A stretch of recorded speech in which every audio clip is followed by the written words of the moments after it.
Well, of course, the end of 2022 is near, and our sports crew has chosen their top 10 sports stories of the year. They worked hard on this. Yes. A lot of debate. Rick Bozich and Eric Crawford's list continues today with stories of corruption in one of our greatest traditions and the beginning of a new legacy.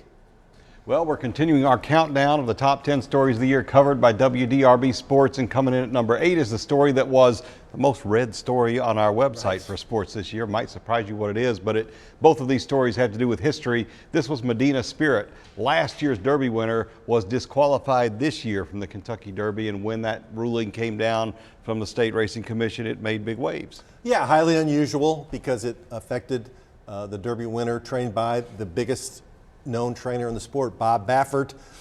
This is a story which we won't have complete resolution on for a couple of years as this goes through the court system. But to me, what stuck out about it was that Churchill Downs stood up for horse racing and the integrity of its race and didn't worry about taking on a guy like Baffert.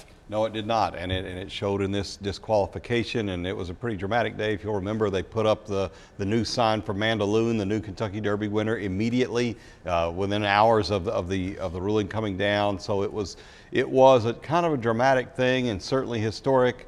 And there was another historic story that we're going to come in at number 7. Louisville volleyball has been making history for a couple of years. They went to their first Final Four last year. They made a very difficult repeat trip this year, and they wind up in the national championship game. They did not win it. They lost to top-ranked Texas.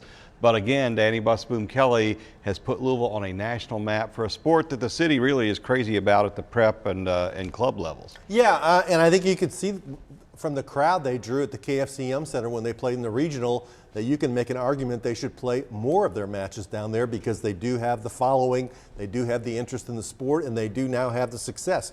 To get there once, a lot of programs have one good year. To do it back-to-back years shows that you're building something sustainable. Yeah, one of the biggest crowds in the KFC Yum Center this season, in fact, was for Louisville volleyball, so congratulations to them. We will continue our countdown of the top 10 stories coming up. Thanks for watching. This might be